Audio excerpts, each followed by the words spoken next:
100 വർഷത്തിന് മുമ്പ് ആൾക്കാർ പോയപ്പോൾ അവിടെ ആർക്കും പ്രശ്നമില്ല. കാശുകാരന്റെ മക്കൾ മാത്രം ഫോറിൻ കൺട്രിയിൽ പോയി പഠിച്ചാൽ മതി എന്നാണോ നിങ്ങൾ പറയുന്നത്? സാധാരണക്കാരന്റെ മക്കൾ പോകുമ്പോൾ എന്തുകൊണ്ടാണ് ഇങ്ങനെ ഒരു വിവാദം ഉണ്ടാവുന്നത്? അതാണ് ഞാൻ പറഞ്ഞത്. അതിന്റെ കാരണം എന്തെന്ന് പറഞ്ഞാൽ ഇവിടുത്തെ യൂണിവേഴ്സിറ്റികൾ, ഓൾഡസ്റ്റ് യൂണിവേഴ്സിറ്റി എത്ര വർഷമായി തുടങ്ങിയിട്ട്? 200 years ആയിട്ടില്ല. ഒരു യൂണിവേഴ്സിറ്റി പോലും ഇന്ത്യയിൽ 200 years ആയിട്ടില്ല. ഏകദേശം 1857 തോന്നുന്നു university of Calcutta, university of Madras, university of Bombay തുടങ്ങിയത്. അത് കഴിഞ്ഞ് കുറച്ച് വർഷം 1875 തോന്നുന്നു അലിഗഡ് മുസ്ലിം യൂണിവേഴ്സിറ്റി. ഞാൻ പണ്ട് സിവിൽ സർവീസിന് പഠിച്ച ഓർമ്മ വെച്ച് പറയുകയാണ്. അപ്പം ഇന്ത്യയിൽ ആദ്യമായി തുടങ്ങിയ യൂണിവേഴ്സിറ്റികളിൽ ഒരെണ്ണം പോലും 200 വർഷം തികഞ്ഞിട്ടില്ല. ഓക്സ്ഫോർഡ് യൂണിവേഴ്സിറ്റി എന്നാണ് തുടങ്ങിയത്? 1067. കേംബ്രിഡ്ജ് എന്നാണ് തുടങ്ങിയത്? 1167, 100 വർഷം കഴിഞ്ഞിട്ട്. അപ്പം ഈ ഓക്സ്ഫോർഡും കേംബ്രിഡ്ജും 800-900 വർഷങ്ങളായിട്ടുള്ള യൂണിവേഴ്സിറ്റികളാണ്. അതുകൊണ്ട് ലോകത്തുനിന്ന് എല്ലാ സ്ഥലത്തുനിന്ന് അവിടെ കുട്ടികൾ പോകുന്നു. അതേപോലെ യേൽ, അമേരിക്കൻ യൂണിവേഴ്സിറ്റീസ് എന്നാണ് തുടങ്ങിയത്? 1600-കളിലാണ്. കാരണം 1498 ഇൻഡിപെൻഡൻസ് കിട്ടിയിട്ട് ആണ് അവിടെ ഈ എഡ്യൂക്കേഷൻ ബൂം യൂണിവേഴ്സിറ്റീസ് വന്നത്. അത് 1600s ഈ യൂണിവേഴ്സിറ്റി തുടങ്ങിയത്. അതും ഏകദേശം ഇപ്പോൾ എത്ര വർഷമായി? 400 വർഷം കഴിഞ്ഞു. ഇന്ത്യയിൽ ഒരു യൂണിവേഴ്സിറ്റിയും 200 വർഷത്തിന് മുകളിൽ ആയിട്ടില്ല. അപ്പോൾ പിന്നെ നാച്ചുറലി ആ ഒരു ഹെഡ് സ്റ്റാർട്ട് അവർക്ക് കിട്ടുമ്പോൾ ആ ക്വാളിറ്റി വ്യത്യാസം വരും. ക്വാളിറ്റിയുള്ള സ്ഥലത്ത് നമ്മുടെ സാധാരണക്കാർ പോകുമ്പോൾ എന്താണ് ഇവിടെ ആൾക്കാർക്ക് പ്രശ്നമെന്ന് എനിക്ക് മനസ്സിലാവില്ല.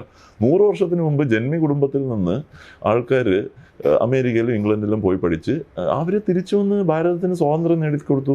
തിരിച്ചു വന്ന് അവർ ഒരുപാട് കാര്യങ്ങൾ ചെയ്യുന്നുണ്ട്.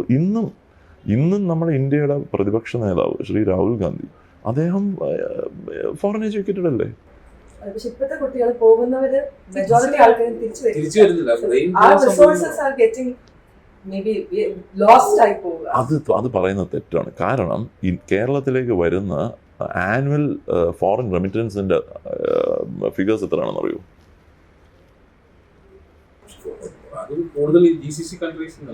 See, 1,65,000 crore ആണ് ഈ കേരളത്തിലേക്ക് ഒരു വർഷം വരുന്നത്. ഇത് കോൺട്രിബ്യൂട്ട് ചെയ്യുന്ന ആരാണ്? ഇവിടുന്ന് പുറത്തുപോയി പഠിച്ച് ഉള്ള കുട്ടികളും നമ്മുടെ ഹെൽത്ത് സെക്ടറിൽ വർക്ക് ചെയ്യുന്ന ഡോക്ടേഴ്സ്, നഴ്സസ്, സോഫ്റ്റ്വെയർ എഞ്ചിനീയേഴ്സ്, ഗൾഫിൽ GCC കൺട്രീസിൽ പോകുന്നവർ. GCC കൺട്രീസിൽ 70s പോയ മെജോറിറ്റിയും സെമി സ്കിൽഡ് വർക്കേഴ്സ് ആയിരുന്നു. പക്ഷെ അവർ അന്ന് ഇവിടെ അവർക്ക് ഗവൺമെൻറ് ഇല്ലെങ്കിൽ ഈ മിഷണറി സ്ഥാപനങ്ങളും ഒരുപാട് സ്ഥാപനങ്ങൾ വഴി എഡ്യൂക്കേഷൻ അക്സസിബിൾ ഉള്ളതുകൊണ്ടാണ് അവർക്ക് പോകാൻ പറ്റിയത്. ഇല്ലെങ്കിൽ അവരിവിടെ ബാക്കി സംസ്ഥാനങ്ങളിലെ പോലെ കൂലിപ്പണിയെടുത്ത് അടിമകളായി കിടന്നതന്നെ. അവർക്ക് എഡ്യൂക്കേഷൻ കിട്ടി, ആ ജനറേഷൻ പോയി. അവരുടെ അടുത്ത തലമുറ ഇന്ന് ബെറ്റർ കരിയറിലാണ്. ഡോക്ടേഴ്സ്, എഞ്ചിനീയേഴ്സ് ഇല്ലെങ്കിൽ മാനേജ്മെൻറ്റ് പ്രൊഫഷണൽസായിട്ട് അവർ ലോകത്തിൻ്റെ പല ഭാഗത്തും പോകുന്നു. ഇതെന്ന് പറയുന്ന ഒരു ആഗോള പ്രതിഭാസമാണ്, അല്ലാതെ ഇന്ത്യയിലോ കേരളത്തിലോ മാത്രം സംഭവിക്കുന്ന സംഭവമൊന്നുമല്ല. പിന്നെ കേരളത്തിൽ 3.5 കോടി ജനങ്ങളാണുള്ളത്. ഇവിടെ നിന്ന് 10 ലക്ഷം പേര് പോയാലും ഇവിടെ ഒന്നും സംഭവിക്കാൻ പോകുന്നില്ല. പല യൂറോപ്യൻ രാജ്യങ്ങളും 70-80 ലക്ഷം ആണ് പോപ്പുലേഷൻ. അപ്പോൾ ഈ 3.5 കോടി ജനങ്ങളുള്ള സ്ഥലത്ത് നിന്ന് ഇവിടെ കുട്ടികൾ പോകുന്നതെന്ന് പറഞ്ഞ് ഇങ്ങനെയുള്ളത് നമ്മൾ ആശങ്കപ്പെടേണ്ട കാര്യമില്ല. It is A globalised world, it is A global phenomenon. ഇത് യൂറോപ്പിൽ നിന്ന് അമേരിക്കയിലേക്ക് ആൾക്കാർ പോകുന്നില്ലേ? ജപ്പാനിൽ നിന്ന് പോകുന്നില്ലേ? ചൈനയിൽ നിന്ന് പോകുന്നില്ലേ? അപ്പം നിങ്ങൾ എന്തുകൊണ്ട് തിരിച്ച് കേരളത്തിലേക്ക് ആഫ്രിക്കൻ കൺട്രീസിൽ നിന്നും ബാക്കി കൺട്രീസിൽ നിന്നും ഇവിടെ കുട്ടികൾ എത്ര വരുന്നു? അതെന്തുകൊണ്ട് നിങ്ങൾ പറയുന്നില്ല? അതാണ് ഞാൻ പറഞ്ഞത്. അപ്പോഴത്തേക്കും അവിടെ ആഫ്രിക്കക്കാരെ കിടന്ന് പറയുന്നുണ്ടോ ഈ ഞങ്ങളുടെ കുട്ടികൾ പോകുന്നപ്പോൾ? ഇവിടെ മികച്ച വിദ്യാഭ്യാസവും മികച്ച യൂണിവേഴ്സിറ്റീസും ഉള്ളതുകൊണ്ടാണ് ആഫ്രിക്കൻ കൺട്രീസിൽ നിന്ന് ഇവിടെ ഇങ്ങോട്ടും കുട്ടികൾ വരുന്നുണ്ട്. ഒരു ഗ്ലോബലൈസ്ഡ് സൊസൈറ്റിയിൽ എക്സ്ചേഞ്ച് ഓഫ് ഇൻഫർമേഷൻ അല്ലെങ്കിൽ എക്സ്ചേഞ്ച് ഓഫ് മാൻ പവർ ഇതെല്ലാം സാധാരണമാണ്. അതിനെ അൺനെസസറി ആയിട്ട് നമ്മളിത് ഇങ്ങനെ ആശങ്കപ്പെടേണ്ട കാര്യം ഇല്ലെന്നാണ് എനിക്ക് പറയാനുള്ളത്. കാരണം ഇത് 100 വർഷത്തിന് മുമ്പേ ആൾക്കാർ ഇവിടെ പഠിക്കാൻ പോയിട്ടുണ്ട്, ഇംഗ്ലണ്ടിലും എല്ലായിടത്തും. അതിപ്പോൾ എത്ര വലിയ കാര്യം എന്താണ്? അതാണ് ഞാൻ പറഞ്ഞത്. 3.5 കോടി ജനങ്ങളുള്ള ഒരു സംസ്ഥാനമാണ് കേരളം. നിങ്ങൾ യൂറോപ്പിലെ കണക്കെടുത്ത് നോക്കൂ. 3.5 കോടി ജനങ്ങളുള്ള എത്ര രാജ്യമാണ് യൂറോപ്പിലുള്ള? എത്ര രാജ്യങ്ങളാണുള്ളത് പറയൂ? 1-2 രാജ്യമേ ഉള്ളൂ. ജർമ്മനി കാണുമായിരിക്കാം അല്ലേ? പിന്നെ UK, United Kingdom as a whole ചിലപ്പം കാണുമായിരിക്കാം പോപ്പുലേഷൻ. എനിക്ക് എക്സാക്ട്ലി അറിഞ്ഞൂടാ. പക്ഷേ ബാക്കി എല്ലാം 1 കോടിക്ക് താഴെ പോപ്പുലേഷനാണ്. അവിടുന്ന് ആൾക്കാർ അമേരിക്കയിലേക്ക് പോകുന്നില്ല ബെറ്റർ പ്രോസ്പെക്ട്സ് കിട്ടുമ്പോൾ. അപ്പോൾ നിങ്ങളിപ്പോൾ ഒരാൾക്ക് പുറത്ത് പോയി പഠിക്കണമെന്ന് പറയുമ്പോൾ എന്തിനാണ് നിങ്ങൾ അവരെ തടയുന്നത്? 100 വർഷം മുമ്പ് ഇവിടെ ജന്മി കുടുംബത്തിൽ നിന്നും വലിയ വലിയ സമ്പന്ന കുടുംബങ്ങളിൽ നിന്നും അവരുടെ മക്കൾ ലണ്ടനിലും ഓക്സ്ഫോർഡിലും കേംബ്രിഡ്ജിലും പഠിക്കാൻ പോയി. ഇന്ന് സാധാരണക്കാരൻ്റെ മക്കള് പുറത്ത് പോകുമ്പോഴാണ് എന്തിനാണ് നിങ്ങൾ ഈ പ്രശ്നം ഉണ്ടാക്കുന്നത്? അവർക്ക് സെയിം ഓപ്പർച്യൂണിറ്റി ഇവിടെ കിട്ടാനുള്ള സാഹചര്യം ഒരുക്കുകയല്ലേ വേണ്ടത്, തടയല്ലോ. അതാണ് ഞാൻ പറഞ്ഞത്. ഇപ്പോൾ ഓൾറെഡി നമ്മൾ എസ്റ്റാബ്ലിഷ്ഡ് ആയിട്ടുള്ള യൂണിവേഴ്സിറ്റികളുണ്ട് ലോകത്തിൻ്റെ പല പല ഭാഗത്തും. അവർ കാരണം എന്തുകൊണ്ടാണ് 1000 വർഷമായിട്ടുള്ള യൂണിവേഴ്സിറ്റിയും ഇപ്പോൾ ഈ ഇടയ്ക്ക് തുടങ്ങിയ ഒരു ലവ്ലി പ്രൊഫഷണൽ യൂണിവേഴ്സിറ്റി എന്ന് പറഞ്ഞ യൂണിവേഴ്സിറ്റിനെ കേട്ടിട്ടുണ്ട്. ഇത് രണ്ടും കമ്പയർ ചെയ്യാൻ പറ്റില്ല. കാരണം ഓക്സ്ഫോർഡും കേംബ്രിഡ്ജും കഴിഞ്ഞ 800-900 വർഷങ്ങളായിട്ടുള്ള യൂണിവേഴ്സിറ്റീസാണ്. അതുപോലെ തന്നെ ഹാർവേഡ്, യെയിൽ, ഐവി ലീഗ് യൂണിവേഴ്സിറ്റീസൊക്കെ കഴിഞ്ഞ 400-500 വർഷമായിട്ടുള്ള യൂണിവേഴ്സിറ്റീസാണ്. അല്ല 600 വർഷം അല്ലെങ്കിൽ 400 വർഷമായിട്ടുള്ള യൂണിവേഴ്സിറ്റീസാണ്. അപ്പോൾ അവരൊക്കെ എന്ന് പറഞ്ഞാൽ ഓൾറെഡി അവർ ആ ഒരു പൊസിഷൻ അച്ചീവ് ചെയ്തതാണ്. നാച്ചുറലി അവിടുത്തെ അങ്ങോട്ടേക്ക് ആൾക്കാർ പോവും. പക്ഷേ എന്നും പറഞ്ഞ് നമ്മുടെ യൂണിവേഴ്സിറ്റീസ് മികച്ചതല്ലെന്നല്ല. നമ്മുടെ യൂണിവേഴ്സിറ്റീസിലേക്കും ഫോറിൻ കൺട്രീസിൽ നിന്ന് പിള്ളേർ വരുന്നില്ലേ? ഇവിടെ ഉള്ള എത്രയോ പ്രഗത്ഭർ ഇവിടെ പഠിച്ചവരാണ്. ഞാൻ പറഞ്ഞില്ല, എക്സാമ്പിളായി സൊറോച്ച് ചെയർമാൻ ഇൻക്ലൂഡിങ് എല്ലാവരും, നമ്മുടെ ചീഫ് സെക്രട്ടറി, നമ്മുടെ സിവിൽ സർവീസിലുള്ള 90% ആൾക്കാരും കേരളത്തിലെ യൂണിവേഴ്സിറ്റികളിൽ നിന്ന് തന്നെയാണ് പഠിച്ചത്. അപ്പോൾ എങ്ങനെ പറയാൻ പറ്റും? നമ്മുടെ കുട്ടികൾ വരുന്നുണ്ടല്ലോ ഇപ്പോഴും. 90% സിവിൽ സർവീസിലും കേരളത്തിലുള്ള മലയാളികൾ കേരളത്തിലെ യൂണിവേഴ്സിറ്റിയിൽ പഠിച്ചവരാണ്. അപ്പോൾ എങ്ങനെ നിങ്ങൾക്ക് പറയാൻ പറ്റും ഇവിടുത്തെ വിദ്യാഭ്യാസം മികച്ചതല്ലെന്ന്? ഒരിക്കലും പറയാൻ പറ്റില്ല.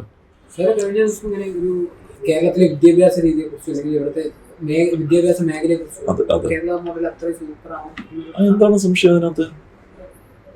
ഞാൻ എൻ്റെ കണ്ണുകൊണ്ട് കണ്ട സംഭവമാണ്. നമ്മൾ ബാക്കി സ്റ്റേറ്റ്സിൽ പോകുമ്പോഴത്തേക്കും ഇപ്പം നമ്മളൊരു എന്താണ് election ഒബ്സർവറായിട്ട് പോകുമ്പോൾ we have to stay for around 20 to 25 days അല്ലെങ്കിൽ അറൗണ്ട് എ മന്ത്. ഈ ബൂത്ത് എന്ന് പറയുന്നത് invariably they will be located in schools 90% of the time അല്ലേ. നമ്മൾ അവിടുത്തെ സ്കൂളിൻ്റെ അവസ്ഥ നേരിട്ട് കണ്ടതാണ്. ഇവിടുത്തെ സ്കൂൾസും അവിടുത്തെ സ്കൂൾസും തമ്മിൽ there is no comparison at all. പിന്നെ ഇപ്പം ഞാൻ താമസിക്കുന്ന ട്രിവാൻഡ്രം ശാസ്തമംഗലത്താണ്. ശാസ്തമംഗലത്ത് ഞാൻ ബെവ്കോ MD ആയിരുന്നപ്പോഴത്തേക്കും ബെവ്കോ എന്നൊരു 5 lakh CSR ഫണ്ട് നമ്മുടെ MLA ശ്രീ VK പ്രശാന്തിന് കൊടുത്തിട്ടുണ്ടായിരുന്നു. അദ്ദേഹം അവിടുത്തെ ഈ സ്കൂളിന് വേണ്ടിയാണ് ചിലവാക്കിയത്. Sasthamangalam LP school. Sasthamangalam LP സ്കൂളിൻ്റെ ഈ റെനോവേഷൻ പരിപാടി ഉദ്ഘാടനത്തിൽ ഞാൻ പോയതാണ്. അവിടുത്തെ സ്മാർട്ട് ക്ലാസ് റൂം കണ്ടാൽ എൻ്റെ മകൻ പഠിക്കുന്ന പ്രൈവറ്റ് സ്കൂളിനേക്കാൾ ബെറ്റർ ക്ലാസ് റൂംസാണ് അവിടെ ഉള്ളത്. ഞാൻ വെറുതെ പറയില്ല, നിങ്ങൾ പോയി നോക്ക്. ഞാനിത് നേരിട്ട് കണ്ടതാണ്. എൻ്റെ മകൻ പഠിക്കുന്ന പ്രൈവറ്റ് സ്കൂളിനേക്കാൾ ബെറ്റർ ക്ലാസ് റൂമാണ് ശാസ്തമംഗലം LP സ്കൂളുള്ളത്. ആ വർഷം ഏകദേശം 150ഓളം പുതിയ അഡ്മിഷനും വന്നിട്ടുണ്ട് അവിടെ. സോ ജനറലി നമ്മൾ നോക്കുകയാണെങ്കിൽ the quality of schools are much better. അതിനകത്ത് ഒരു സംശയമില്ല. ഞാൻ പേഴ്സണലി കണ്ടിട്ടുള്ളതാണ്. സ്കൂളിന്റെ കാര്യത്തിൽ മാത്രമാണ് എഡ്യൂക്കേഷൻ മോഡൽ എന്ന് പറയുമ്പോൾ കേരളത്തിലുള്ളത്? അതോ സ്കൂൾ എഡ്യൂക്കേഷൻ ആണോ കേരളത്തിൽ? സ്കൂളും കോളേജ് എഡ്യൂക്കേഷൻ എല്ലാം മച്ച് ബെറ്ററാണ്. കാരണം ഇവിടെ ആക്സസിബിലിറ്റി ഉണ്ട്. അതിപ്പോൾ ഹിസ്റ്റോറിക്കലി നോക്കുകയാണെങ്കിൽ നമ്മുടെ എന്താണ് ക്രിസ്ത്യൻ മിഷണറീസ് വന്ന് സ്കൂൾസ് എസ്റ്റാബ്ലിഷ് ചെയ്തു. ഈവൻ 100 years ബാക്ക് എൻ്റെ അച്ഛൻ്റെ അമ്മ ഒരു ഇംഗ്ലീഷ് മീഡിയം കോൺവെൻറ്റ് സ്കൂളിലാണ് പഠിച്ചത്, കൊല്ലത്ത് സെൻറ്റ് ജോസഫ്സ് എന്ന് പറഞ്ഞത്. 100 years ബാക്ക് ബാക്കി സംസ്ഥാനങ്ങളിൽ എവിടെയാണ് സ്കൂളുകൾ ഉണ്ടായിരുന്നത്? ഇവിടെ ക്രിസ്ത്യൻ മിഷണറി എഡ്യൂക്കേഷണൽ ഇൻസ്റ്റിറ്റ്യൂഷൻസും അതുപോലെ തന്നെ ഗവൺമെൻറ് ഇൻസ്റ്റിറ്റ്യൂഷൻസും school as well as college ലെവലിൽ ഭയങ്കരമായിട്ട് ചേഞ്ച് കൊണ്ടുവന്നുണ്ട് സൊസൈറ്റിയിൽ. അപ്പോൾ അത് കാരണമാണ് ഇപ്പോൾ നമ്മൾ ഒരു കാര്യം നോക്കുക. ഗാന്ധിജി എവിടെയാണ് പഠിച്ചത്? ഗാന്ധിജി നെഹ്റു എവിടെയാണ് പഠിച്ചത്? സുഭാഷ് ചന്ദ്രബോസ് എവിടെയാണ് പഠിച്ചത്? നമ്മൾ എടുത്ത് നോക്കുകയാണെങ്കിൽ ഹിസ്റ്റോറിക്കലി നമ്മുടെ സ്വാതന്ത്ര്യ സമര സേനാനികളിൽ ബഹുഭൂരിപക്ഷം ആൾക്കാരും ഫോറിൻ എഡ്യൂക്കേറ്റഡ് ആണ്. അവരൊക്കെ 100 വർഷം മുമ്പ് പോയവരാണ്. അതിനകത്ത് ഡോക്ടർ അംബേദ്കർ ഒഴിച്ചു നിർത്തുകയാണെങ്കിൽ ബാക്കി എല്ലാവരും ഈ വളരെ സമ്പന്നമായ ജന്മി ജമീന്ദാർ ഇല്ലെങ്കിൽ ഈ പ്രിൻസ്ലി സ്റ്റേറ്റ്സ് അതുപോലുള്ള സ്ഥലങ്ങളിൽ നിന്ന് പോയ ആൾക്കാരാണ്. അവർ തിരിച്ചു വന്ന് നമ്മുടെ രാഷ്ട്രത്തിന് വേണ്ടി സ്വാതന്ത്ര്യത്തിന് വേണ്ടി പോരാടി അതുപോലെ തന്നെ പല പല ബിസിനസ് സ്ഥാപനങ്ങൾ തുടങ്ങി ചെയ്തു. ഇന്ന് 100 വർഷങ്ങൾക്ക് ശേഷം കേരളത്തിൽ നിന്ന് സാധാരണക്കാരൻ്റെ മക്കൾ എഡ്യൂക്കേഷൻ പോവുകയാണ്.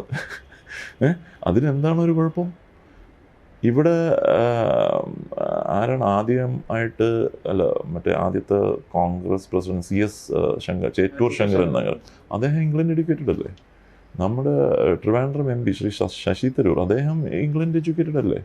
ഇംഗ്ലണ്ടിൽ നിന്ന് ആൾക്കാർ അമേരിക്കൻ യൂണിവേഴ്സിറ്റി, യെയിൽ, ഹാർവേഡ്, ഓക്സ്ഫോർഡല്ല ഹാർവേഡിലും വാർട്ടണിലൊക്കെ പോകുന്നില്ലേ? അമേരിക്കയിൽ നിന്ന് തിരിച്ച് ഓക്സ്ഫോർഡും കേംബ്രിഡ്ജിലേക്കും വരുന്നില്ലേ? കാരണം എന്തുകൊണ്ടാണ്? അതൊരു ആഗോള പ്രതിഭാസമാണ്. പക്ഷേ കേരളത്തിൽ നിന്ന് സാധാരണക്കാരൻ്റെ മക്കൾ 100 വർഷത്തിന് ശേഷം പുറത്ത് വിദ്യാഭ്യാസത്തിന് പോകുമ്പോൾ ഇവിടെ എന്തോ പൊട്ടി വീഴുന്നു എന്ന് പറഞ്ഞ് ഉള്ള ഒരു പ്രചരണമാണ്. ഇതെനിക്ക് മനസ്സിലാവുന്നില്ല.